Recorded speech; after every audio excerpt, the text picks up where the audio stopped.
안녕하세요. 예수비전 선교교회 안양목사입니다. 데이비드 차 선교사님의 불륜 문제가 불거졌어요. 재정비리 의혹이 불거졌어요. 이 부분에 대해서 참 많은 목소리들이 있더라고요. 저 역시 목소리를 냈어요. 근데 저는요, 단순히 이 불륜 사건 때문에 목소리를 내는 게 아닙니다. 재정 비리 의혹, 이것 때문에 목소리를 내는 게 아닙니다. 저는 보다 더 근본적인 이유가 있기 때문에 그래요. 데이비드 차 선교사님의 미혹이라는 측면, 이게 무섭고 위험하고 중요하다고 판단하기 때문에 그렇습니다. 그리고 이번 기회를 통해서 데이비드 차 선교사님이 말씀으로 돌아오기를 바라는 거예요. 그리고 그 미혹에 넘어갔던 많은 사람들이 정신 바짝 차리고 말씀에 집중하기를 바라는 거예요.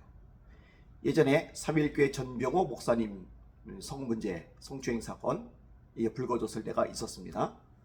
이때요, 그 교회 목사님 한 분하고 제가 연락을 주고받았어요.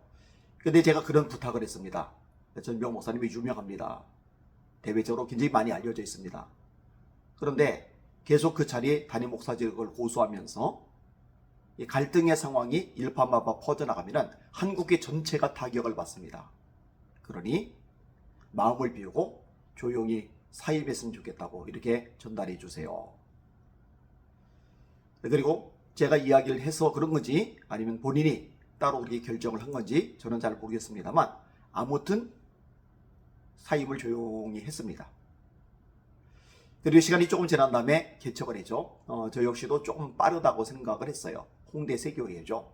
그런데 그럼에도 불구하고 이때 막 엄청나게 공격을 해대는 사람들이 있을 때 제가 전병호 목사님 쪽에 서가지고 방어하는 역할, 보호하는 역할을 했었습니다. 그랬더니 이 전병호 목사님을 비난하는 사람들이 모인 카페가 있는데 그 카페에서 저를 공격하는 글들이 막 올라오더라고요.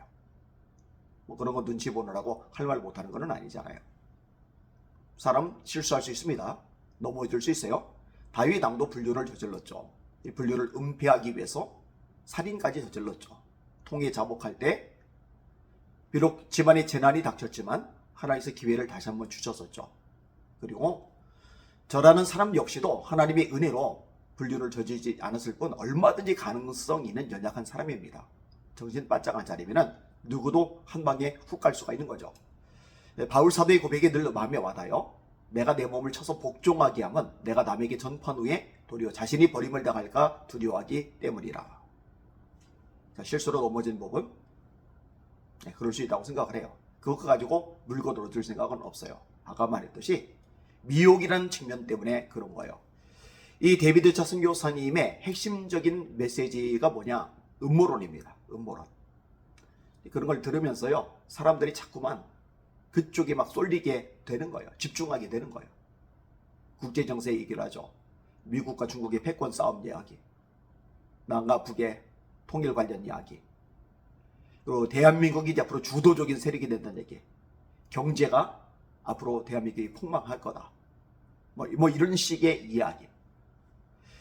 어떤 분이 댓글을 달았더라고요. 그런 것들도 알아야 되지 않겠느냐. 예, 그런 것들도 알 필요가 있죠. 그런데요, 목회자들이 주로 전해야 될 메시지가 그게 주를 이룬다면 문제가 있는 거예요. 목회자가 핵심적으로 주를 이뤄서 전해야 될 메시지는 하나님의 말씀입니다. 말씀.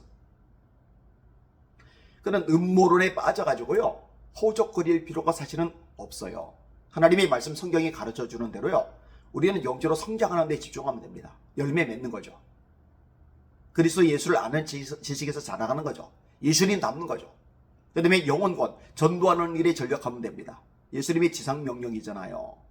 아니, 예수님이 가장 강조하신 부분, 그 부분을 우리도 가장 많이 강조하면 되잖아요. 전도하는 거, 선교하는 거, 땅끝까지 증인되는 거, 열방을 구원해내는 것, 영혼이 지옥 가서 심판받을 영혼들을 건져서 천국 백성이 되게 만드는 거, 이게 우리가 집중할 일이죠. 깨어서 기도하는 거고요, 교회에서 봉사하는 거고요, 하나님께서 맡긴 사명 감당하는데 전심전력을 다하면 되는 거예요. 근데 이제 음모론에 빠져들고 나면은요, 거기에 모든 생각이, 관심이 집중이 돼요. 교회의 전력을 다하지 못해요. 그리고 이 데이비드 차 메시지에, 이 선교사님 메시지에 미혹이 된 사람들은요, 자기 교회 목사님이 성경을 풀어주는 설교에 만족이 안 돼요. 마치 영적으로 수준이 떨어지는 것이냐.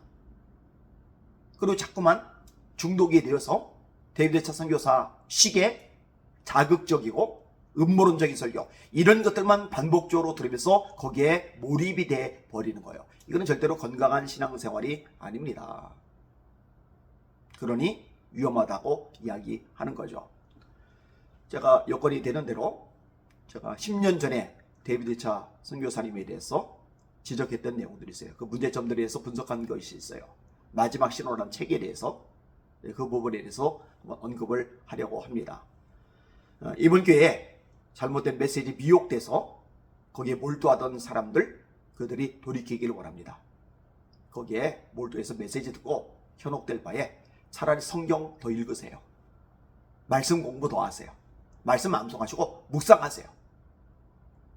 그게 더 본질입니다. 헷갈리지 마시기를 바랍니다. 날마다 주님 바라보고 주님의 이름으로 전진하며 승리합시다. 할렐루야.